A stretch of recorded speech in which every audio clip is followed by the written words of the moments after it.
what you wanted your mother to be.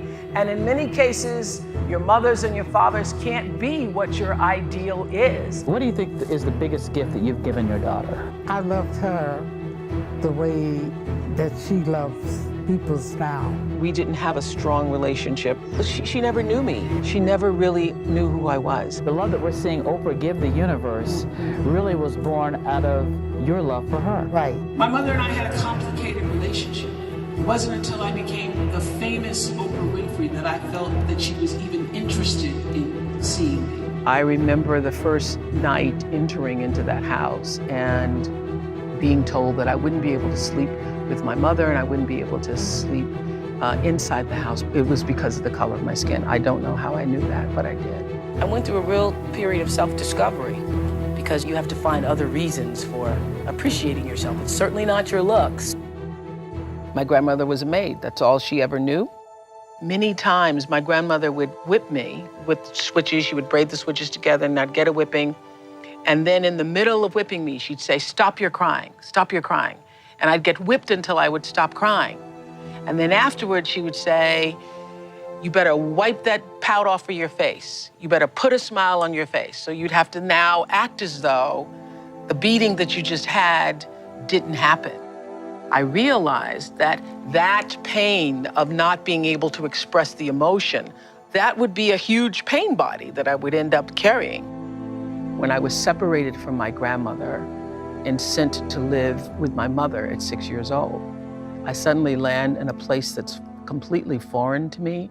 I don't know anybody. I don't really even know my mother. I walked into that space feeling completely alone and abandoned with no explanation of why I was being sent away.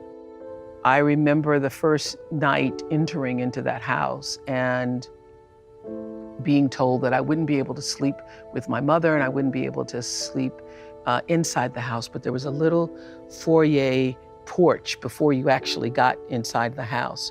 And I was put outside to sleep there. I later realized it's because it was the color of my skin. And my mother was boarding with this very light-skinned black woman who could pass for white. And I could tell instantly when I walked in the room that she didn't like me. It was because of the color of my skin. I don't know how I knew that, but I did. Years later, Oprah continues to be judged and criticized for her appearance. The new assistant news director came to me and said, "You know, your hair is too long, it's too thick, your eyes are too far apart, your nose is too wide, and your chin's too long, and you need to do something about it." I went through a real period of self-discovery because you have to find other reasons for appreciating yourself. It's certainly not your looks. My name is Oprah Winfrey. Oprah, spelled O-P-R-A-H, and if you noticed, it's Harpo spelled backwards. So this show that just getting underway nationally. Mm-hmm. It's going to do, it'll do well. And if it doesn't? And if it doesn't, I'm not defined by a show. You know, I think we are defined by the way we treat ourselves and the way we treat other people. You know, it would be wonderful to be, you know, acclaimed as this, you know, talk show host who's made it. That would be wonderful. But if that doesn't happen, there are, you know, other important things in my life. The moment I did that talk show, I felt like, oh, I can be myself. I felt like this is what I'm supposed to do. And that was August 14th, 1978.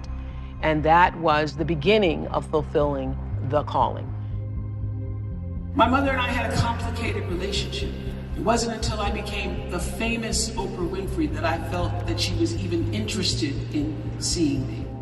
I knew Oprah was going to be something. What do you think is the biggest gift that you've given your daughter? I loved her the way that she loves people now. My mother, she never knew me on this side. She never really knew who I was. And I realized that I was the kind of child who was always searching for love and affection and attention and somebody to look at me and say, yes, you are worthy. Oprah and her mom didn't have the best relationship. Years later, we're shocked to learn that Oprah had a half-sister, Patricia Lee, whose existence had been kept secret from Oprah. Why didn't you want to own up to it? Well, because I thought it was a terrible thing for me to do.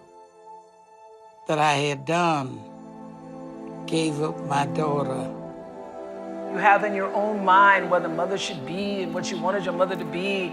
And in many cases, your mothers and your fathers can't be what your ideal is. Isn't that correct? Yes, because they were broken when you got them. There are people amongst us like you and like me and many people in this room who are voluminous. We are 10-gallon people. But we may have been born into families of people who have pint capacities.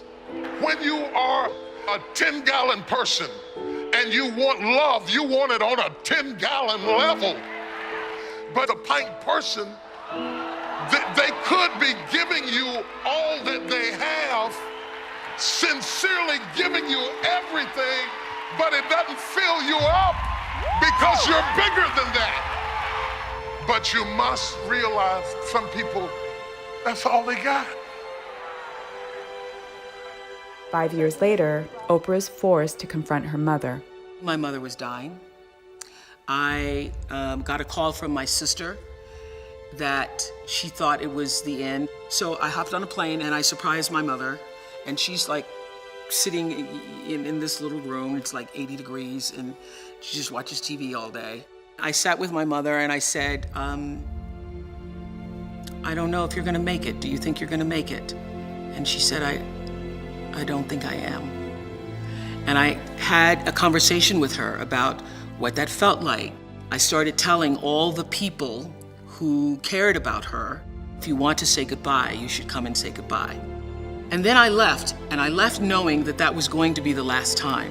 The next day, I had a bunch of meetings in California, and I canceled all of those meetings, and I went back to Milwaukee because I felt like I had not closed it. I wanted to make sure that I said everything I wanted to say. So I went back, and I waited for a way to say what I wanted to say.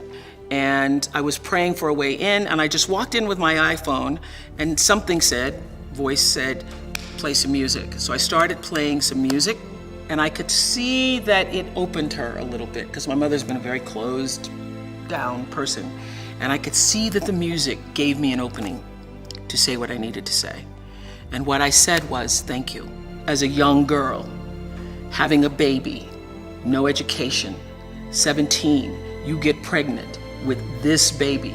Lots of people would have told you to give that baby away, and you didn't do that. And I know that was hard, and I want you to know that no matter what, I know that you always did the best you knew how to do. I thank you for being the mother that you knew how to be, even though many times it wasn't what I thought I needed. And I want you to know I bless you, and I give you peace, and I want you to go in peace and to know I love you. I would say to anybody, say the things that you need to say while the people are still alive, so that you are not one of those people living with regret about what you should have said. Forgiveness is giving up the hope that the past could be any different. You think forgiving means accepting what has happened to you. Well, it is accepting that it has happened to you. Not accepting that it was okay for it to happen. It is accepting that it has happened. When I got that, I think it took me to the next level of being a better person, because I don't hold grudges for anything or any situation, and neither should you. It's letting go so that the past does not hold you prisoner. Forgiveness is like medicine that can heal your pain, it can bring you peace, and ultimately, this is what we want for all of you, to be free. To be free. If I had held on to all the things that happened to me in my childhood and in my life, I wouldn't be standing here today. We were taught to think that it is powerful to hold people hostage with what they did wrong, that that's your power, that's how you get back. No, I didn't forget it, and I'm strong, and I'm tough.